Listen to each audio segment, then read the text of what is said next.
Everybody ready? Come on, let's go. The Rick Thorne Show! Let's go! The Rick Thorne Show! Let's go!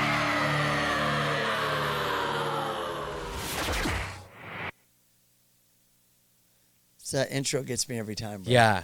I get giddy about it. Yeah, that's good. You should be hyped on your own stuff, man. But when I said this before to Jeff, when it says legend, that means you're dead. Nah, You don't think so? I've heard that and I understand it, but I think when people say you're a legend, what they really mean is they're giving you respect, you know. Yeah, it's like But I get Australians. it. Australians say that. Legend, mate. Yeah. Yeah. And I think that's like when people get bummed, it's more of their own thing. I think they feel like they're maybe, you know. But it said myth.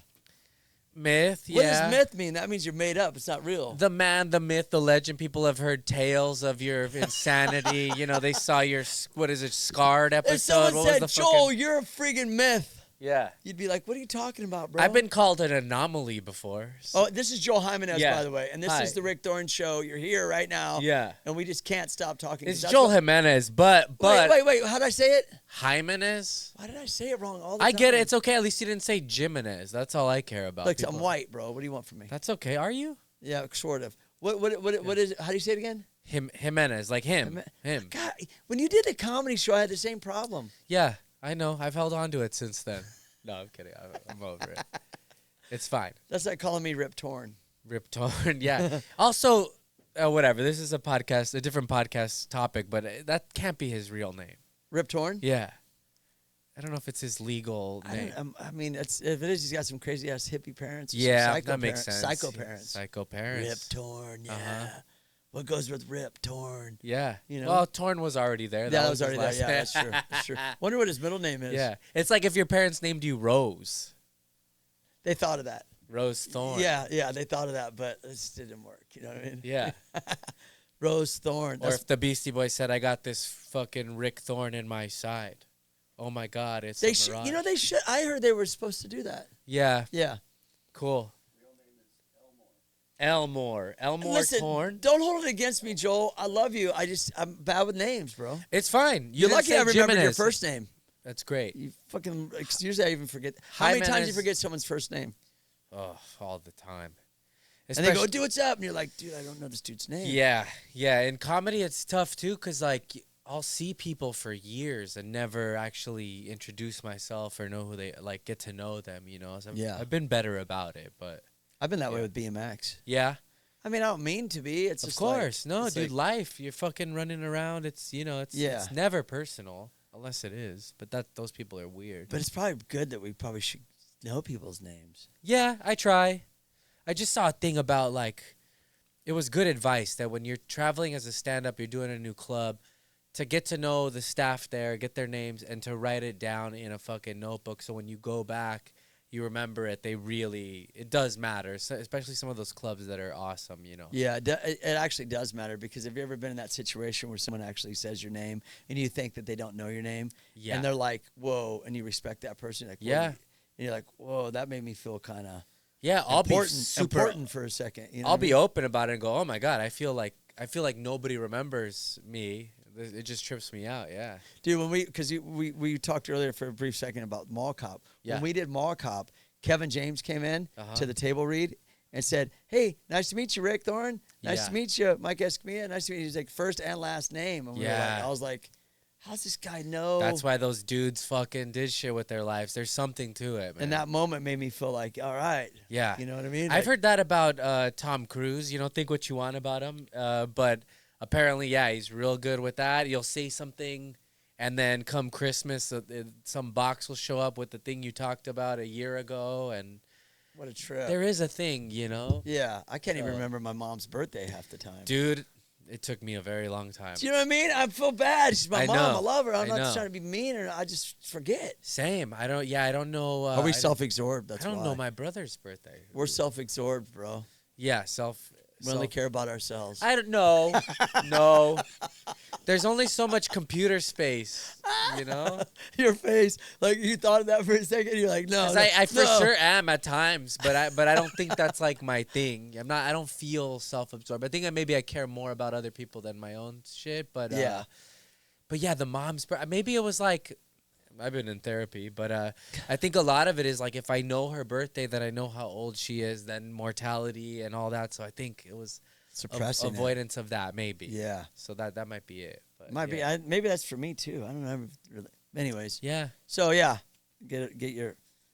How you say your last name again? Jimenez. That's it. Jimenez. Joe Jimenez. Perfect. Did I say it right? Yes. Great. Oh, hey, let's talk about Frogtown, bro. Okay. Cool. Yeah. You're from Frogtown. Yeah. I just saw this. Tell us about Frogtown first. It's very different now. It's super gentrified. I get sad when I drive through there. I used to get like stoked to go back to the neighborhood, and now it's just so different. It's real small, right? It's real small, yeah. And Isn't it between a couple freeways, kind of? Yeah, we're between like the 2 and the LA River, basically. I So think. it's super small. Very small. I would say maybe like 30 blocks radius. And we were so cut off that like, you know, neighborhoods like Outwater, Echo Park, they all sort of like had shit popping off, and our neighborhood was just like factories, the river, and that was kind of it. Because one side's the river. There's no houses or anything. No, so you're it was backed all up. factories, a lot of like manufacturing places, stuff like that. Definitely more dangerous when I was a kid. So it's like a little neighborhood in between a freeway and factories. Yeah. It's like a little strip. Yeah, it's near Echo Park, Outwater, Highland Park. It's like sort of in the middle of all of that. How did it get its name, Frogtown? So before the Army Corps of Engineers, well, even before when I was a kid, before they concreted up the river, it would rain and there would be like frogs everywhere. Even when I was a kid, there was frogs everywhere. I used to catch them, and Was it super loud at night? the frogs. Yeah. Does it make noise? I don't remember. I don't remember that. But maybe, yeah, maybe. Maybe you a become lot of, numb to like- the sound. Yeah, that I what? You come, you hear the sound so much. It Yeah, it becomes just becomes a it's like, custom. I'm home. I hear that sound. Or Yeah, it was like that. I mean, the first time I went to like Oceanside or something when I was a kid, it was like too quiet and I couldn't sleep. But I Probably think 'cause that of was like frogs. river, freeway, helicopters, shit like that. Sirens. Yeah, sirens. yeah. Yeah. Ambulance. Yeah, Woo, exactly, paramedics. dude. But now I go back, it's like it's just it's different, and it's fine. Like it's safer. My problem is, and when people that move into a new place, they kind of don't respect the history, or they don't care about what happened before them. They kind of just they think they discovered it. It's like this new thing, and You know what I that's a bit noticed? of a It's like bummer. that in everything. Yeah, Sorry to cut you off.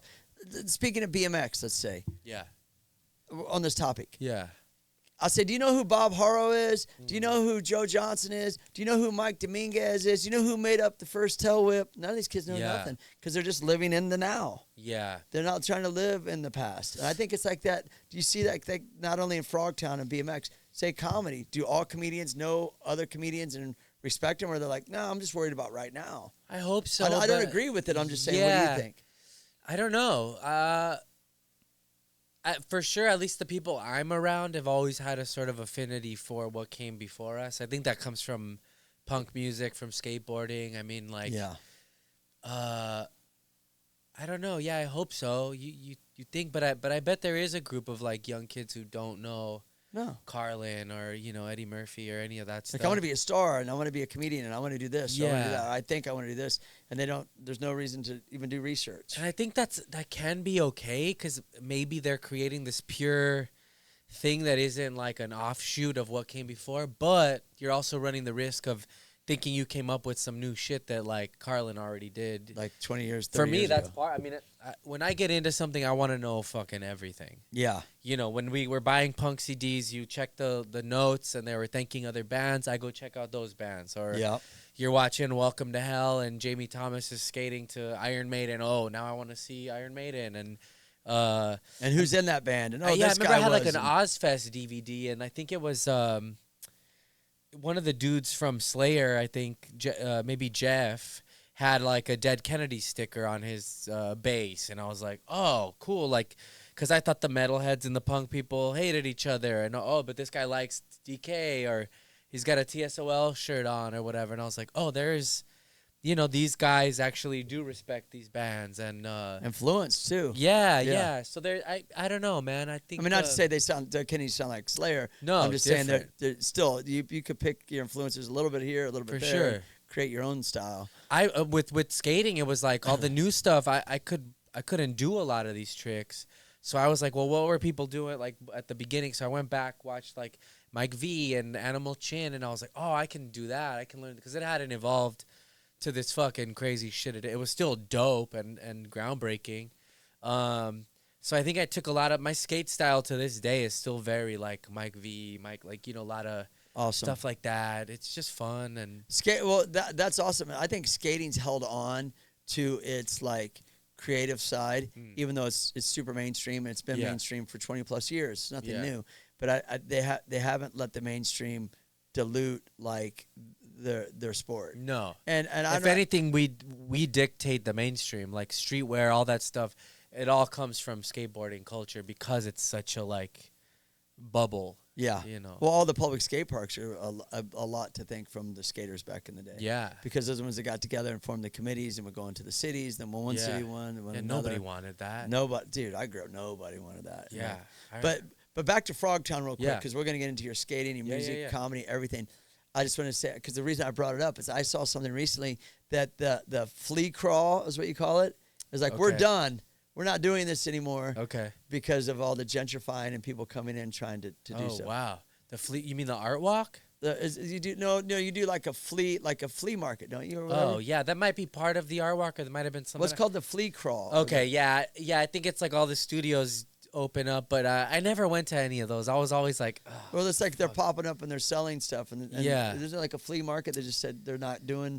to be honest, I've been gone from the neighborhood for about a year, and then even before that, I was sort of like, wasn't really like paying attention to what's going on. Well, I but- guess because the whole what you're saying is that Yeah. people are coming in and they're trying to get a slice of the culture, but don't really know it, and then then they're trying to live this thing they're not. If kinda- Frogtown wasn't the gang there, God, I'd have it like across my back. I always like when I walk into these like the like coffee places or whatever that I walked in, I wish I had just like Frogtown, like locals only on my fucking chest, no shirt. 'Cause I was always the first one to be like, hey, I'm from here. Like when they opened the brewery, like I remember going and being like, yeah, I grew up here. Like this is, I let them know immediately, but It's just- whatever. Yeah, no, I get it, bro. I get it. Let me ask you about skating. Okay, so let's start with skating because first off, everyone out there, Joel's super multi-talented, multitasking. You are, dude, and that's what I like about you. You're not one-dimensional. You do a lot of different things, and you're good at a lot of different things. Did you start skating in Frogtown? Yeah. Was that like where it all Yeah. started? Because there's a skate park right there, right? Yeah, so I ran that skate park for 10 years. That was my like job. Yeah. Marsh Park. Okay, yeah. yeah. But yeah, That was your job. That was my job for Wow. for almost a decade. Yeah. Did they pay you to run it? Yeah. Oh wow. So is it a public park or is it a private park? So the way it started was this nonprofit. They basically started doing meetings, like community meetings. What do you guys want? Where they would build parks in underserved, underprivileged areas. Got it. And so they started having these meetings, and pretty immediately, like a lot of the kids were showing up, going like, "We want a skate park. We want a skate park," and like, good on them. They kept fucking coming and ended up like making it happen. Some designs got passed, whatever, blah blah blah. Then this nonprofit got the funds, built the park. Then they needed a supervisor because something about the insurance was they needed somebody like on duty watching. Got it. And waivers and all that. It was, if I'm being honest now, looking back at it, it was a bit of a mess. It was a bit of like a lot of red tape and sort of like what we would think was kind of like lame or like whatever. But those were the rules. We wanted a skate park. We had to sort of like honor it to keep it open. Got it. And that was my job. And for 10 years. Yeah, like a little over 9, almost 10. So did you skate before? Oh yeah. Okay. So when I heard they were building the park, I was like, oh shit. And I heard they were like hiring somebody, and I was like, this is me. Like nobody else deserves this more than me. I'm the fucking guy. You're the Frogtown dude. I'm Let's the go. guy. I skateboarded. Like, I mean, growing up, dude, nobody really skateboarded in my neighborhood. Like, That's what I was gonna ask you. It didn't have a lot of skaters. It wasn't super big, I remember watching the tide turn. I mean, I don't know what came first. If it must have been Tony Hawk, the video game. Got it. Which you are the first and only BMXer in the fucking game. Don't you forget it, you cowards. They need to reissue American Wasteland. So I guess Great game. One of the only I need games to pay that off I these ever credit cards, beat, bro. that I ever started from the beginning to What, end. American Wasteland? Yeah. Yeah. I'm not a video game guy. You got But sick of my voice. I give was- you $10. Go do this. Do Nah, that. that's why I'm here. I wanted to hear more of it. I'll give you $10 right now. Tell me your story. Hell yeah, dude! I'm about in the Frog game. Town in March. That's pretty wild. But so when they did that, so then I went to the interview and like really like was like, I need to be this guy. I knew all the kids already. Like I was from there. And then I got the fucking job, and I was like, it was me and 2 other guys They were up for the job. that got the job that ended up getting it. Okay. So we had different shifts, throughout the week. It was Got Monday it. through Sunday. So you were stoked. How old were you when you got that job? Fuck. I think I might have been, like I might have just turned 21. Got 20, it. 21. So you were stoked. Yeah. So And that was your full-time gig. Yeah, from 20 to like 29. Dude, you're stoked. Yeah. It sucked because I had to, at times, I had to make people sign waivers, even like pros, because if they got hurt, whatever, and Hey, man, we used to do that with our backyard ramps. yeah. Oh, yeah, back in the day. But you're like lame as shit, and I felt lame, like going up to my heroes, being like, "Hey, can you do this?" It like would eat at me sometimes. Yeah, I dude. get it. I And, get it. And The then business side. and then for a while, it was like everyone had to wear helmets, even the adults. Then, I think we changed a few things. I would like ask, and then it was like, okay, 18 and over, they have the choice to wear one or not. Everyone under has to. And then it was a lot, dude. It was the kids fucking hated me for it. And then I was lame too because it was right around the time where like my dad had gotten injured at work. My mom is disabled, and so I kind of had to be the man of the house for like a couple years stretch there. And so I got really intense about the rules because I like needed this job. I needed the money. I get it. And so so I was like very uncool because I had to enforce. I was terrified to lose my gig, and like but you know how America is, dude. It takes one guy or one girl or somebody to be like, oh, this happened. They know an attorney, and then they come at you, and then you're like, then it's gone. And people are like, I'm not. It's like gonna you were sue, protecting the spot. I'm like, I know you're probably not, but like I just have to do this. Yeah. And so that it did cause a lot of stress. It was stressful. Our waiver system was so old school, like just a piece of paper. Yeah. And nothing was. When we started the park, the box was very small. It was like maybe 50 to 100 people.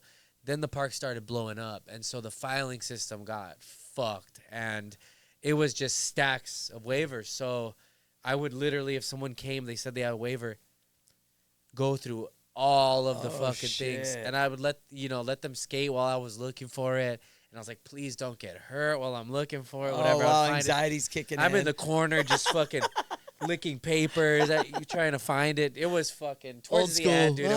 It was terrible, and then.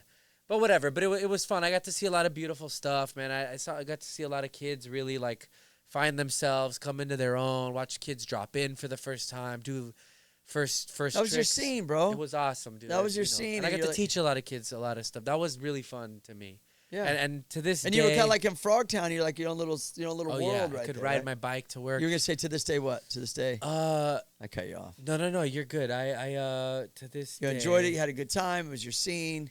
To this day. Oh, I didn't have my license till I was like in my 30s. And it was because of that. I mean, I just rode my bike. It was maybe 8 blocks away from my house. I didn't have to. My world was small.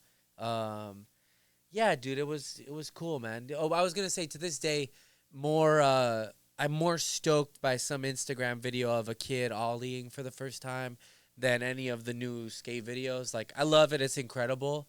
But it doesn't inspire me the same way. Because I'll watch a part now. There's not one trick I could do in that whole part. Oh, I hear you. And so when I see like a kid, like a 3-4-year-old pop an ollie or come down like a little 2-stair, I'm like, I want to go skate. Yeah. It makes me excited. It reminds me of why we started doing it in the first place. Let me ask you this. Yeah. Okay, and this leads to the next question. That we just thought of this.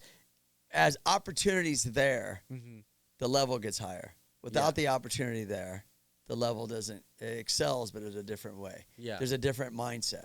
Like, in other words, if you're a kid getting involved nowadays I'm speaking for, say, BMX, because that's what I do, but I would think skate, you have opportunities and goals. I could be in the Olympics. I could do this. I could have sponsors. This would be my lifestyle. I could make money. But back then, it wasn't like that. No. People just kind of did it because they loved to do it. Of course. Not to say the kids doing that don't love it. No, but for it was sure. for a different reason. You have to love it in order to like put the pedal to the metal at a high level. Yeah. But yeah, same with punk bands, right? There was Oh. no future in it. I mean, nobody thought you could make a living. It happened because the love like permeated through it and people felt that, and then the companies start looking for you, you know? It's Yeah. like, yeah, dude, I don't know. It's a lot's changed, but a lot has stayed the same. I'm glad that it feels like skating, BMX, all the extreme sports, music, as long as there's like angry kids or like kids that feel sort of out of it, it'll fucking exist, dude. We still play with a lot of young bands and stuff, and I'm like, fuck yeah, they're still doing it, man. The 3 chords, they're yelling, they're angry. The lyrics are fucking the same, The passion, in a good bro. way. It's like, yeah, it's there is a fucking, it's a really beautiful thing that the counterculture and stuff is still like strong, and the pits, they're still around. They have to be. You know? Yeah. I know dude. these waivers you're talking about at the skate park, which is crazy because you felt bad the kids had to sign waivers. Yeah. Back in the day, Yeah. if I could go to a skate park and just sign a waiver and get to ride it, Yes. and I didn't have to find a backyard Yeah. and find the wood to build it. Yeah. And otherwise, back in my time, if you didn't have a backyard and didn't know how to build a ramp, you weren't riding anything. Yeah. Period. I mean, you could ride the streets. Yeah. But that wasn't really known back then. Trevor Meyer. Yeah, there you go. One little square patch of Yeah, land. exactly. But like we had to build our own ramps. I remember these kids would go to like pros would go to like say Santa Monica skate park. Yeah. And they'd be like, dude, this is bullshit, man. They're making me I gotta wear elbow pads. And I was Yeah. like, yo, bro, it boggles my mind that like if I would have had this as a kid and they Yeah. said wear elbow pads, I'd be like, all right, I gotta get some elbow pads. Immediately, yeah. You know what I mean? It's Yeah. like you're spoiled. I'm the same, dude. You know what I mean? It's like, come on. I'm glad you said that because I was always thinking that I there were times I'd tell the kids like, dude, you have a fucking skate park in your neighborhood. Hello? Like, pros are coming. You're hanging And you didn't out. build it. Yeah, and what you are didn't pay for it. complaining about? You Like, know? fucking throw the helmet on. I don't know. Yeah, it's weird. It builds character though when you build your own shit and you pay you respect things for differently, sure. you Yeah, know? they didn't have to like earn that. That's another thing. It's so readily accessible now that people don't understand like what it means to have that. You No, know, but no. and some do. I don't Some want to do. make a blanket statement. Some But do, I don't want to yeah. be that old guy. Fucking these kids don't get it. I'll 'cause I be think it. some do. I'll be the old dude. Yeah. I'm the old dude. I'm the old dude. I'm fucking getting there, dude. Hey, that's a song. We got a song right there. There's the yeah, hook. yeah, I'm exactly. the old dude. I'm the old. Yeah, dude. yeah. So okay, so skating. Yeah. All right. So were you okay? So everyone out there, like the camera says, his band Mad Peaceful. Yeah. Okay. He's in a punk band with another comedian. All comedians really. Yeah, yeah. That I wanted to talk about. Before I talk about the other members of the band, you specifically, were you playing drums while you were skating, or did that come after? Yeah, skating was my first love. I mean, my cousin had the old shape boards. I used to like take it from him, roll around. Then my cousin's like boyfriend was skating, and then he gave me a full complete World Industries Enrique Lorenzo. Awesome. That was my first board somebody gave me, and yeah, that changed my life. And then through that, you watch the videos. Through the videos, you find the music. Through the music, you're like, you start. I was always drumming, man. My mom says that when I was like a baby, my babysitter would pull out pots and pans, and I would like hit them. There's a photo of me getting a drum set at like 7 years old. Real shitty one. I broke it. Then I didn't play for years. But then I was just a kid tapping on desks all the time, and teachers fucking hated me. And then when I was 14, for Christmas, my parents got me like a drum kit.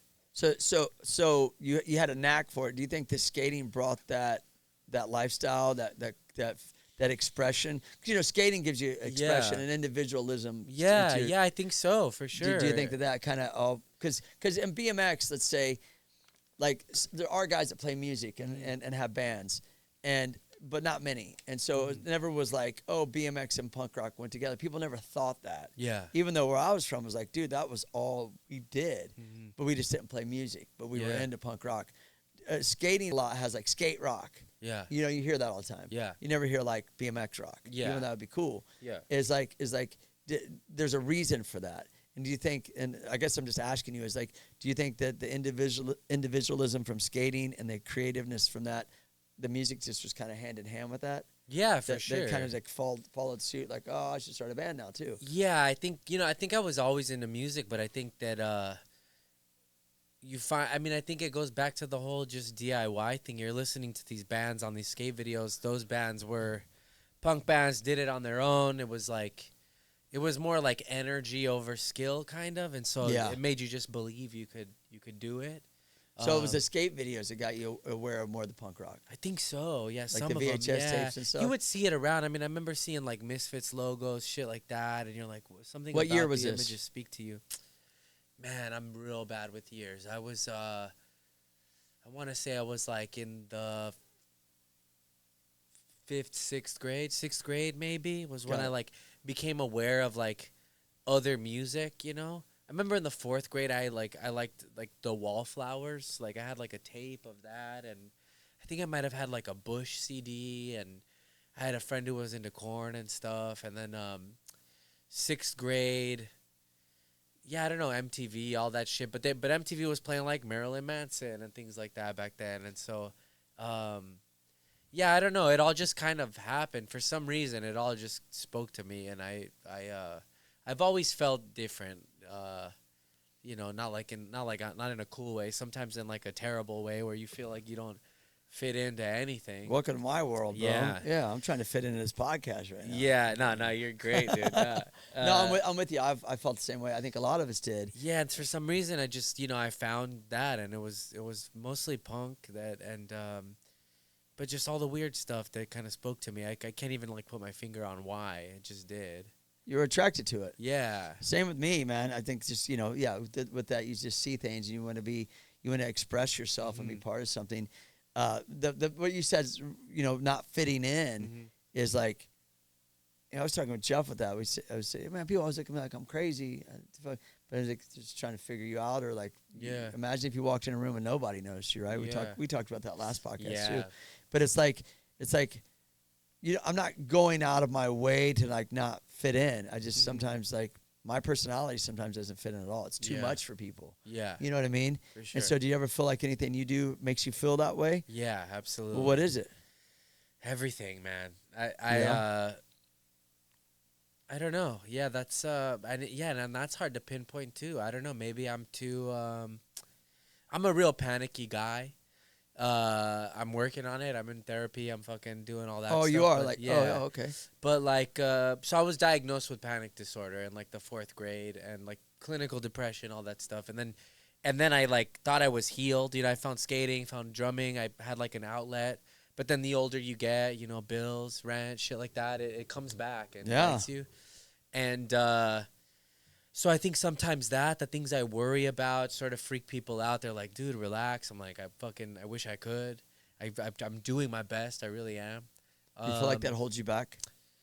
Yeah. Or do you feel like it helps you? Self-sabotage at time? Both. I feel like it helps you get creative and move forward. Yeah, both. Because I can definitely, if I'm panicky, I can like zone in on something and make something with it. I can definitely channel the bad things, but there are days where it surrounds you, dude. You're dripping in it, and it's real tough. When people are like, go outside, and you're like, I can't get out of bed today, let alone go outside. But what was the cause of this? I mean, what was the explanation? I think that at this point, I think maybe things in my life, maybe Catholic school, shit like that, sort of like set it off. But I truly believe I have some sort of like chemical imbalance, or like something with the wiring in my brain is just a little different. Yeah. Which is fine. It's all good. And honestly, pretty common. And I'm good. I'm a happy dude. I just, yeah, I think that sometimes like. Well, you mentioned something before to me when we talked before about fear of actually making it. Do you still have that? A little bit, I think, but I'm letting that go a little more. I think good. Yeah, I think in therapy we've been talking a lot about how like anytime something happens where I might be the main character in that situation is when I'm like sort of triggered. I would kind of want to like I'm scared of it, but the older I get, the more I realize like if you don't do it, no one's gonna do it for you, and like you have to. And Yeah. me and Chappelle talk about it a lot. It's like, if I'm gonna go down, I want to go down swinging for the fucking fences, and I wanna see what I could do at the highest level. I don't want to self-sabotage where I'm older thinking like what could have been, you know. Yeah, absolutely. Well, that's called regret. People regretting and regrets and shit. Yeah. We would always say, you breathe your last breath. You know, I can be like, oh, I wish I would have done that. It's like, I went for it. Yeah. You know what I mean? Yeah. And like, I'm the kind of guy that goes past the graveyard and be like, get motivated. Yeah. Because I did always as a kid. Yeah. I'd be like, I'm gonna end up there. I'm going for it. Like, Yeah. whatever. Who cares? But I think you'll see, because I'm a little bit older than you. Even the older you get more like that. Yeah. Because you're like, the time's running out, bro. For sure. Not like I feel like I'm dying. I mean, if you're 50 and you live to be 100, half of your life's over. Okay, so you start thinking differently. Like, even though I always was real aggressive about things, even more so. Yeah. Because then it's like, damn, one day this shit's gonna be over. Yeah. And all the things that I made up in my head aren't gonna matter. Yeah.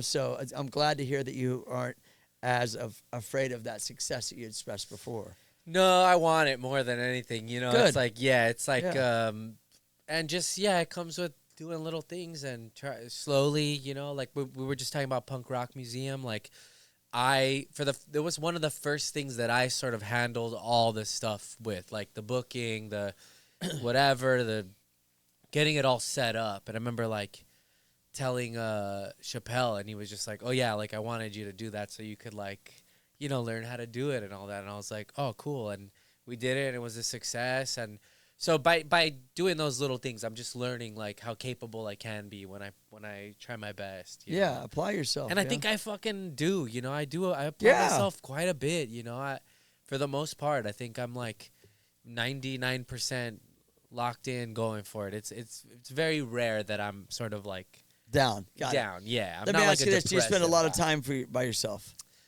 guy. Not in a depressing way, but are you throughout the day? Yeah, I think so. I think driving to work, things like You always that. got you got to keep your mind like on Yeah. the positive, because sometimes your mind will go way over here. Yeah, but- I live with my girlfriend, so there is like a person around, so that's always good. But Yeah. like, but I'm good. I do have a lot of friends. I work at the Comedy Store, so like, if I show up there, it's all love. That's Absolutely. a great place to be. And I'm gonna talk about your band right now. Yeah, sure. Yeah, Okay. I'm What I rambling. like about your band is that, and correct me if I'm wrong. Yeah. But you're all musicians. Yeah. You're all comedians. Yeah.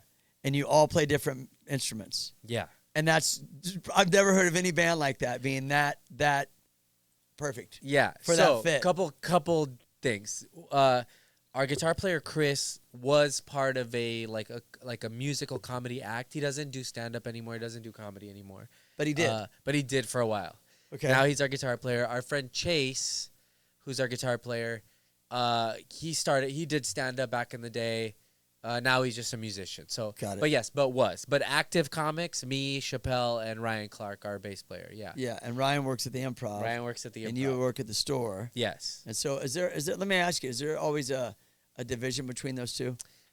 Between the Improv and the store? No, I don't mean it in a negative Yeah, way. yeah, I'm yeah. saying like, because what I realized with comedy, being a comedian myself, is a lot of things could be very clicky. Yeah. Is the click different from the Improv to No, the store? I think people want to get up where they can. Yeah. I think there are differences between the clubs themselves. There's gonna be, but yeah. But nah, everybody's like, I got to show at the Improv. I got to show at the store. Yeah. I think back in the day, there was a bit of like contention. Like if Competition. they saw you work in the Improv, you weren't allowed to do the store. Which doesn't or make any sense back at and all. forth. It was Yeah. just beef between owners. Like, you Yeah. know, you hear that about like old school tattoo shops. Like if somebody opened one down the street, like you'd go over there and fucking with a big stick and talk real slow and let them know. Exactly. Well, in comedy though, I'll let you do that, but music won't. Mm. In a sense, music could be like, oh, if you're playing this many days with this many miles, we don't want to book you because, it's like the bigger bands, I guess, would be like that. But I don't even fucking know about all that. me neither. But let's get there, bro. Yeah, I know. You know what I mean? know. Fuck. So what's it like with the band? You guys got a lot of stuff coming up. You got music that people could get online and check out. Yeah, for sure. So we have, I think, 3 EPs on Spotify at Under Mad Peaceful. We're recording in December. I think the weekend of December 6th. So I'm stoked. We have like 4 or 5 new songs we're gonna put up. And sorry. this podcast. No. I I've had understand. Hanging out with me, everyone does that, dude. I have insomnia so bad, and when I do sleep, I don't think I sleep really great. And I'm gonna get a coffee after this. But every time I talk to one of my homies, I'm getting to something important. He starts yawning. I quit talking to that dude. My body, my body is failing me right now. No, I'm kidding, I'm involuntary. Dude, I'm kidding. Yawn doesn't mean anything to me. You know what? I'm gonna take a nap now. Go ahead. Yeah, we got like I think 4 or 5 songs that we're doing. I'm really excited about that. I just got this like new snare drum that I love, and yeah, it's good. It's fun to see the evolution of the music. Like you start as like a straight up hardcore band with like these punk elements, and then as you do more of the influences start to like seep in, the other music that people listen to. Chappelle loves Oasis, and oh yeah, he's a big like Oasis fan. Yeah. So I think this new one's got a little bit of not like where you hear it and go that's Oasis, but like we're exploring other shit. As you should. Hey, excited. so let me ask you this. Yeah. I hate it when people ask this about my Yeah, band. Like, what kind of band are you? Who Yeah. can I compare you to? And in my mind, I'm like, I'm Rick Thorne, bitch. Yeah. I do what I want, like, Yeah. right in your head. But I Yeah. do have influences, maybe subconsciously don't know it, But let me ask you, if someone say, what kind of band is Mad Peaceful? Yeah. What would you say? And even though I hate to even ask you that. No, I mean the first things I think of is we're like I would say we're like Black Flag and Ice Cube. There you go. That's kind of the vibe, I think. Yeah, okay. I've never heard those two put together before. Yeah, that comes from, I think that's what like we ended up describing Chappelle's sort of vocal style as, was like Henry Rollins and Ice Cube, but that's kind of what we're doing, I think. Yeah, that's the best way to describe it. So awesome. if you like those bands, you'll like us. Then you'll like Mad Peaceful. Yeah. That's sick. And Exactly. you guys got a lot of gigs and stuff. Yeah, we're playing Program Skate Shop. I don't know when this is coming out, but we're playing Program on this Sunday, the 10th. Yeah, this will probably come out after that. Well, but you missed it. You missed a good gig. You missed it, should have dude. been there. It's bullshit. Yeah. How dare loyal are you? Not You know loyal, what I mean? dude. Yeah, they're not anymore, are they? Yeah, no, nobody cares What the anymore, hell, dude? dude? What happened to real fans? So let me ask you this. Yeah. People ask me all the time, what do you like better, man? Do you like music or do you like writing? Mm-hmm. What about you? I can't say I like one better than the other, but do you like skating compared to music? Oh, I like music more because I just went skating with Jason Ellis in Florida and got broke off multiple times, and I was like, because I don't do it as much anymore. Got it. So I'm not as like fluid, and just ate shit like mercilessly, and that concrete don't move for anybody, dude. I was just like, gnarly. I just hit it and like had to fucking get up and act like I was all right, but you feel that shit in your bones, There's no physical harm that's gonna come from music. So We I used like to say that too. We'd be on the Warped Tour and we'd be like, what are you gonna trip over a mic cord? Ooh, Yeah, it can happen. Swing the mic and hit in the head. Oh, Yeah. slow down. Yeah. But nah, dude. I think about it with comedy because comedy's so scary to do. But every time I'm like, well, there's no physical harm that's gonna come from this. Like, sure, I'll cry in my car maybe and be depressed for a week, but I'm not like From I'm not gonna- comedy. but I'm Yeah. not gonna like That's break if- my that's if you leg. bomb. Yeah, That's if you bomb, yeah. And it happens. Yeah. Especially when you're trying to do new stuff, it happens a lot. But yeah, no, I would say I like the creative endeavors that aren't gonna hurt me. Yeah. But I also do jujitsu, and that's also Oh, that's right. You Yeah. do jiu-jitsu. Dude, how's that, bro? it's fun. That's another one that's creative, but also you can get fucked up. And I've been out since last Friday. I hurt my neck. I got like a weird nerve thing, and so Well, from but like, I'll be back Friday. Yeah, I You mean roll from- like 3 times a week, so it's like I see your Instagram. Yeah. Yeah. I do it to keep myself accountable, and like I'm here. Yeah, that's cool. So, yeah. I tried jiu-jitsu, but I just can't bend my knees anymore, bro. So I was like, all right, this ain't gonna work. That's tough. Do you Yeah. have surgeries and stuff in your knees? Oh, I haven't had an ACL on this knee in years. Wow. And then this one, I mean, I've had like 8 knee surgeries. Yeah. But I have a theory to this. Okay. Keep your hamstrings tight. We pedal, we don't run. Yeah. And then also too, like, if you stay light as a human, is less load on your knees and Of your ankles. course, Everything yeah. starts in your ankles. Yeah. And goes up tension. Okay. Ankles to knees to hips. It's all connected. You're all connected. The way you stand, Yeah. staying in alignment. And I practice a lot of that. Cool. My son's a hardcore football player. He kills Yeah. it. And I'm able to keep his body in alignment from what I've learned. Yeah. About for like sure. neuromuscular massaging and releasing tension. accepting of pain, these type of things. Yeah. Because when you accept pain, you let it go. Yeah. It's like acknowledging it, accepting it, let it go. When you acknowledge pain and do this, you're holding on to it. Yeah. It's there's a trick to it. Yeah. So that helps keep your flexibility. Anyways, that's a whole nother fucking Cool. No, I mean, podcast. dude, you're still doing it. Keeps your know? body resilient and your mind Yeah. resilient. And so for me, it's like I practice that a lot. Yeah. As far as like, but jujitsu is tough. That's a hard sport, bro. Yeah, it's tough. Yeah, I try to just It's stretch, pretty demanding. You know, be calm. I'm not trying to be a champ, so I just like want to go and roll around with my friends, better myself, you know, shit like that. So It grounds you though. yeah, for sure. Yeah, Yeah. it does. It's nice to have an hour or two when that's like you're not thinking about anything. That's what Just you're letting gonna out your do. aggression. And Yeah. yeah. Yeah, yeah. it's fun. Yeah, because when I did jujitsu, I felt like I didn't have to be like, I don't know, like I did it for like a year. Yeah. But I felt like I didn't have to like prove that like I wanted to be tough or something.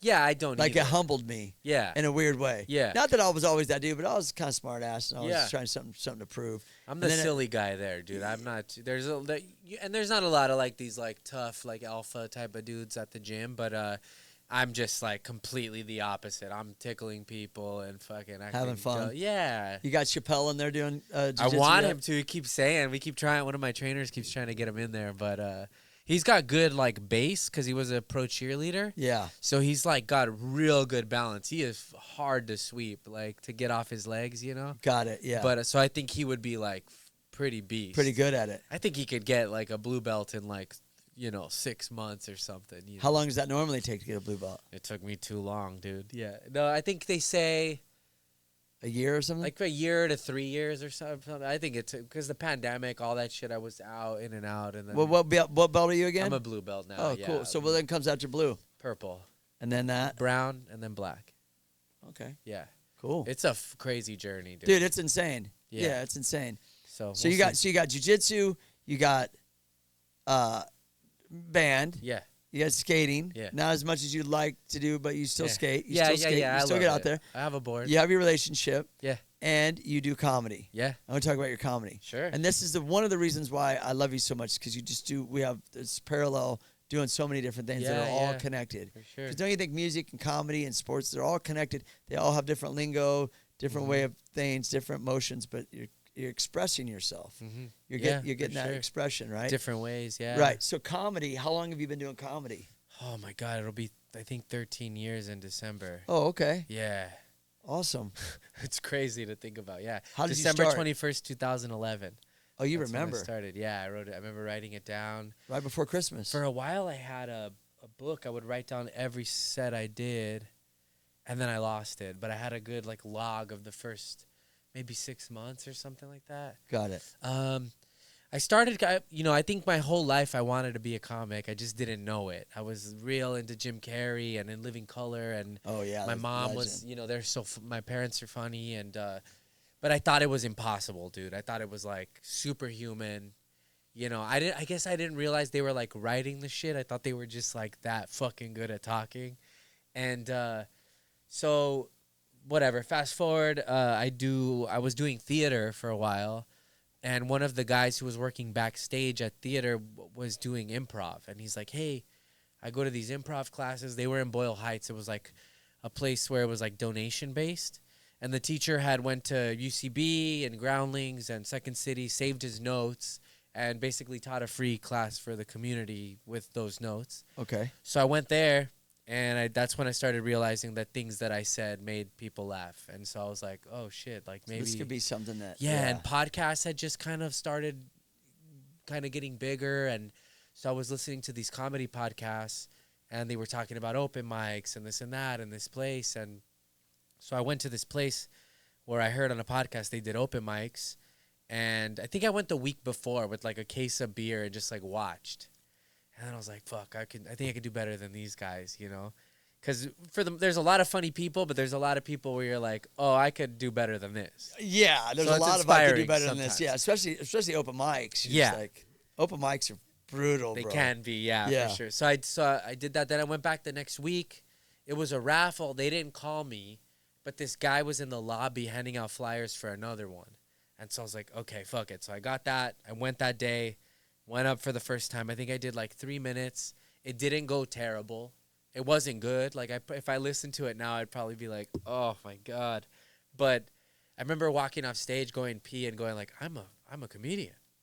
And then some guy I met outside was like, hey, there's a mic here tomorrow. Come out. And went to that, and then that just became my life. And it's been 13 years of doing it. You know? Yeah, but you're working. That's amazing. You're working at, one of the best, legendary, notorious and that was always one of clubs the in dreams, the world. dude. That was always one of the dreams, was to be a store guy. But I thought that was completely untouchable. When did that happen? That happened off like weird. That happened probably through drumming. Like, my buddy was the band leader on Kill Tony, and he goes, "Hey, come to the store." And I was like, "I don't have a drum set small enough to fit up there." Like, oh, so wait, so we're talking about the Comedy Store, by the way. Yeah. Everybody listen. So your buddy, before you had even done comedy at the store. yeah, I had done a bringer show like years before. I'd been around. I helped People him knew out you. with roast Okay. battle stuff. Got But it. I didn't have a car, so it was like a world away from me. I'm over here in Northeast LA. Fucking, it's an hour bus ride. To I'm get like, to Hollywood, I get it. yeah, I was doing comedy on the east side for the most part. But he was like, just roll with me. So I started rolling with him, signing up for Kill Tony. I got called once, did a spot, whatever. And so I'd been there, and he's like, come, I'm the band leader. I want you to be a part, come do music with me for the show. But I was like, no drum set's going to fit up there. There's a tiny little corner, like very small, the size of your chair. And then I went to a thrift store, and they had like a little kid's bass drum, like a toy. But it was nice. It was wood, had like metal screws, everything. And I go, hey, I got a bass drum small enough to fit up there. Like, maybe we could do this. And so Pat picked me up, took me to Pro Drum Shop. We got drum heads, made it nice. And then that Monday, went there to Kill Tony as the in the band. And I loved it so much, like the store, the vibe. I was like, I'm never leaving. Like, I remember Dude, it's thinking so fun that. there. Yeah. I remember thinking, I'm never leaving. I'm going to sink my claws into this place. And I did. And fucking, What year was that? The Kill Tony first one. damn, dude, I don't know. There's a fucking, I could look it up. But Oh, you have the very first one you were on there? I have the first one, I think, that I was part of the band. Let me see. I'll tell you How right crazy now. is how big Kill Tony's got? It's fucking crazy, dude. It's I got to do the insane. forum, too, with them. I saw you. recently, so Yeah, that I was, saw like, that. Yeah. pretty wild. Let me see. I'll pull it up right now. It must have been 2016. Okay.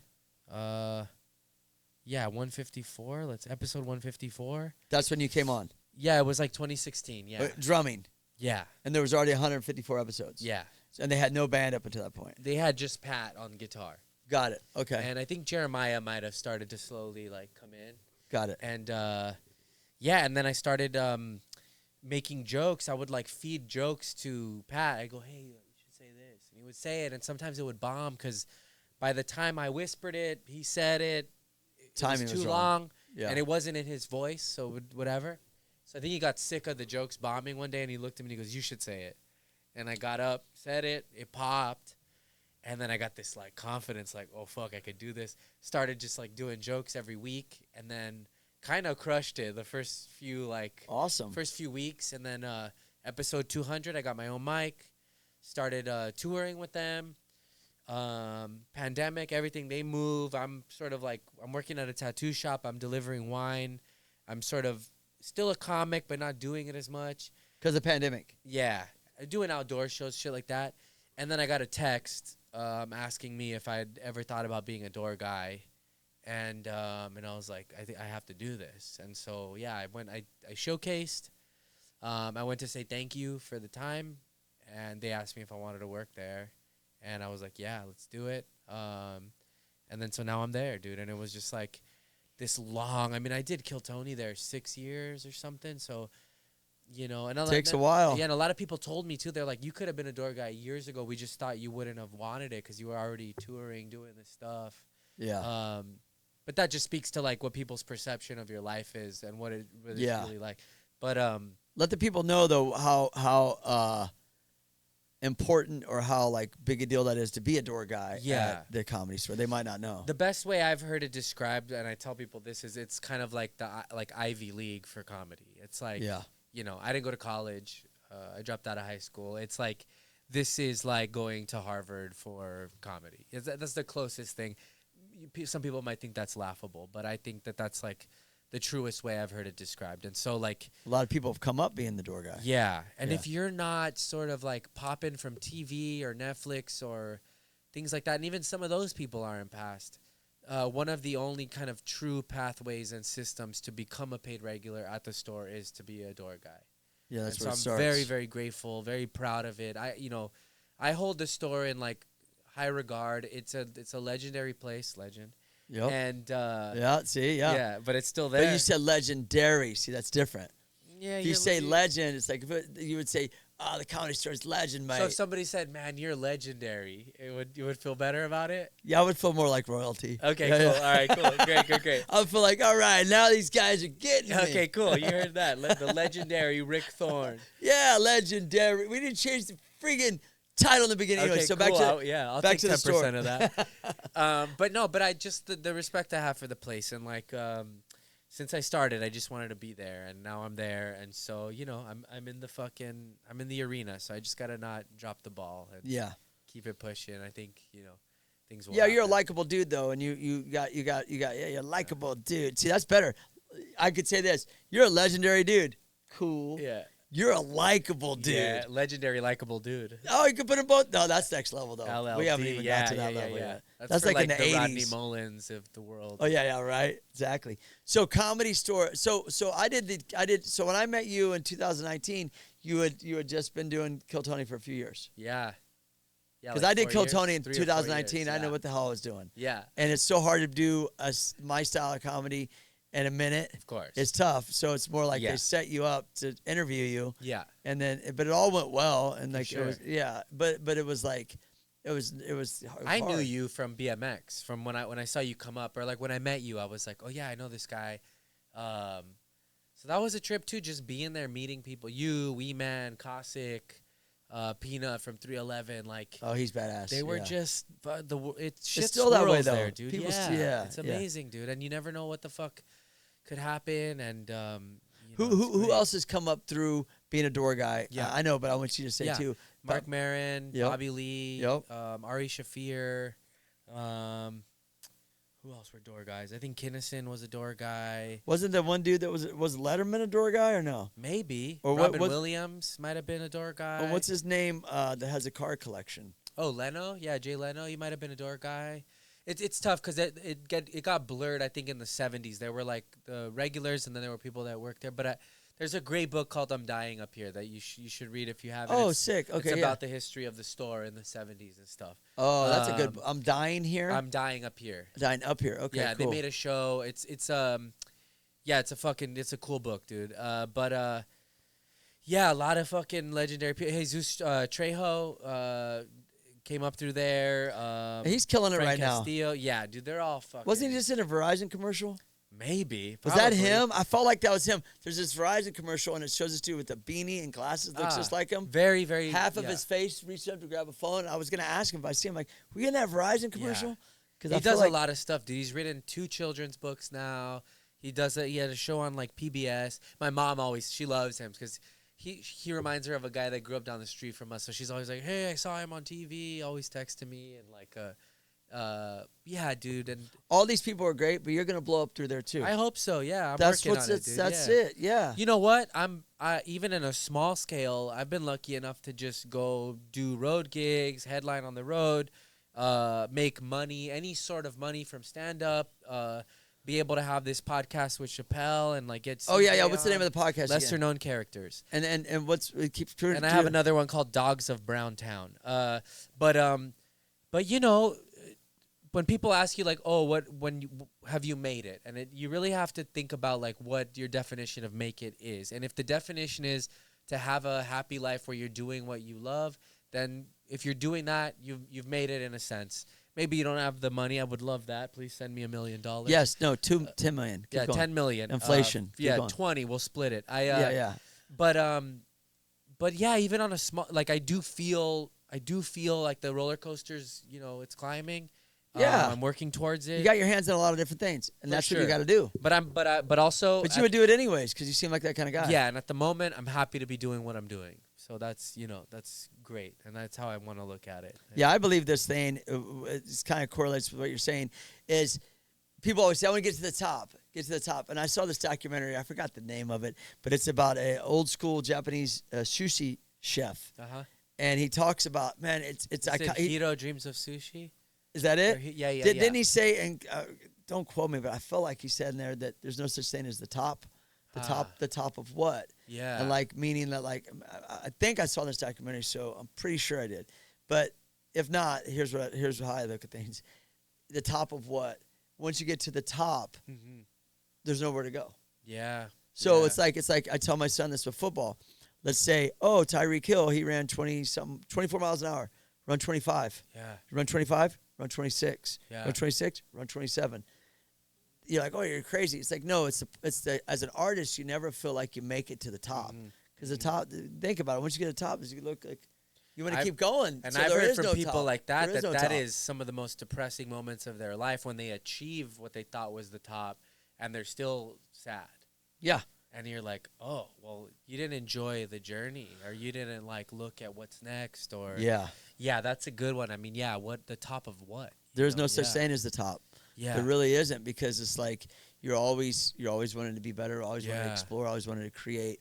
And I think that comes from me with the BMX roots of like, oh, I went 5 feet. I want to try to go 6. Go 6. I want to try to go 7. Look at fucking surfers doing kick flips and shit now. On It's that, crazy. Like, the tricks are insane. Or even baseball. Like, you tell a Babe Ruth era guy they're going to be pitching 100 fucking miles per hour. He'd be like, go fuck yourself. Exactly. No way. But some guys fucking. And there's some kid going, I want to pitch 101. Exactly. And they will, dude. Do you know what I mean? Like, so there's no such thing as like because when you get to the top of something, I feel like that's when you start to get lazy. Yeah. And when you start to get lazy, then you start to search for that feeling by not working your craft. I mean, you might start partying or going there looking for that feeling of wanting to, you know what I mean? Yeah, for it's sure. I always tell my son that's always about like when the work it takes to get somewhere. You could relate to this. And then the work to maintain that is two different things. Yeah. Because then people, okay, now you're somebody. You're somebody I'm supposed to listen to or like or want to see. Bring it. Yeah. Oh, I didn't live up to your expectations, so now all of a sudden I suck. You got to deal with all that. Do you know what I mean? So it's like there's different journeys. Yeah, dude. But if you love what you're doing, you're always gonna be able to like overcome all of that. Yeah. You know? Yeah, for sure. Yeah. I Don't you agree. think so? Yeah, I agree, dude. Yeah, I couldn't agree more. I think. So this is part of the therapy. I'm expecting $100. Okay, cool. I charge $100 an That's hour. not Anyone bad. out there? That is not bad for LA Yeah, therapy prices. It's punk rock. You keep it real. You know? Yeah, What I mean? fuck yeah. Yeah, dude. Yeah, my buddy. I always remember this too. He was an actor, and he told me, he goes, the worst actors love their shit. They look at it and they go, look at what I did in there. And the best ones are probably like, let me do it again. Let me try to get this better. And I always think, so that's also going back to where the insecurities, the panic, all that stuff, sometimes it's a gift because you never think you're good enough. You want to strive to be better. Where if you don't have all of that, you think you're done. And then Let me ask you this. Do you like watching yourself perform? I don't hate it. I don't love it, but I do like it for tinkering with it, trying to figure out what I'm doing. Drums, yeah, I like watching. If I have like a nice set, I go, I can't believe my body can still do that. Like can still play fast like that. I nailed this fill. Tonight I had a good night. So you like watching yourself? I think sometimes, yeah. Yeah. As like self-serving. It took me a long time to be that way. That's why I'm asking you. With stand-up or with bikes? With all of it. Really? With all of it, yeah. And then sometimes you look back at something you did a year ago and go, why didn't I like that? This shit is good. Yeah. But in the moment, it's like you always just want to, it's kind of a weird thing where you'll go shoot a photo. You ever done this skating and you'll shoot a photo and you'll be like, eh. And then you'll shoot the same trick like 30 more times. And then you realize the first one you shot was the best one. I've done that with so songs, much. man. I'm like, I'm never going to recreate what just happened the first take. Yeah. Why do I I'm making it worse? Yeah. Like, it's just because you're that feeling of always wanting to be better. That's a tough one. Ryan J. Ebelt, the artist for Kill Tony, he told me that one of the hardest things he had to learn as an artist, visual artist, is when to fucking walk away from it. Because you're like, the shading, whatever, and you end up fucking it up. You have to that's a skill to be able to look at it and go, I'm done good. here, dude. I'm good. So Yeah. that's tough, man. I don't know. Yeah. We'll just keep moving forward. Dude, it's Hell been yeah, awesome having always, you on the dude. show, dude. Fuck yeah, thanks Awesome. for having me, dude. Before we bounce out of here, though, let everyone know where to follow Hell yeah. you as the comedian, the drummer, your band, everything. Just let them know. So I'm at Joel Jimenez Comedy on Instagram. That's where I put everything. The band is Mad Peaceful Band.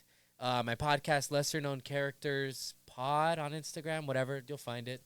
And Dogs of Browntown, I do with my buddy Hormoz and Saul, and that's like that's fun. Oh, too. wait, real quick, what's the podcast about? Like the angles about different So the one guests? with Chappelle, we have different guests every week. We learn more about them through their musical choices. We have like questions like first album you bought, songs that remind you of love, songs that you like to drive to, shit like that. Yeah. And yeah, we just we get to learn about their lives through Vibe out those and stuff, questions. yeah, Yeah. yeah. And then Dogs of Browntown started as sort of like a brown-centric podcast. Me and Saul are Mexican. Hormoz is Iranian. And yeah, we were just kind of shooting the shit, but it's sort of become more, we just talk about current events and stuff like that. That's cool. Yeah. Yeah. It's Okay, fun. so you got the podcast. Everyone follow the podcast. Yeah. And then your personal Instagram. Yeah, Joel Jimenez Comedy. I'm all over the place. Come see a show, please. If you want me to headline in your city, send me that. Fucking send me gigs. All of that. The 10, 20 million. Yeah, money. You know, Sh- he needs an everything. opener. Call brother up. You know what I mean? Like, let's go. Let's go. Let's do it. Follow Joel. Follow the show, the Rick Thorne Show. Thanks a lot for watching. Tell your friends. Oh, real quick, shout Yeah. out to Todd Lyons. I talked about him the last time we did the podcast. He hit me up. Now we're Instagram friends. Did he give you a bike yet? No bike, but it's all good. I was just happy to hear from the guy. Todd, give him a bike, bro. SC Racing in the house. Hell yeah. That's awesome, dude. Much love, brother. Hell yeah, Everyone, thanks thanks, a lot dude. for watching, and stay rad. Everybody ready? Come on, let's go.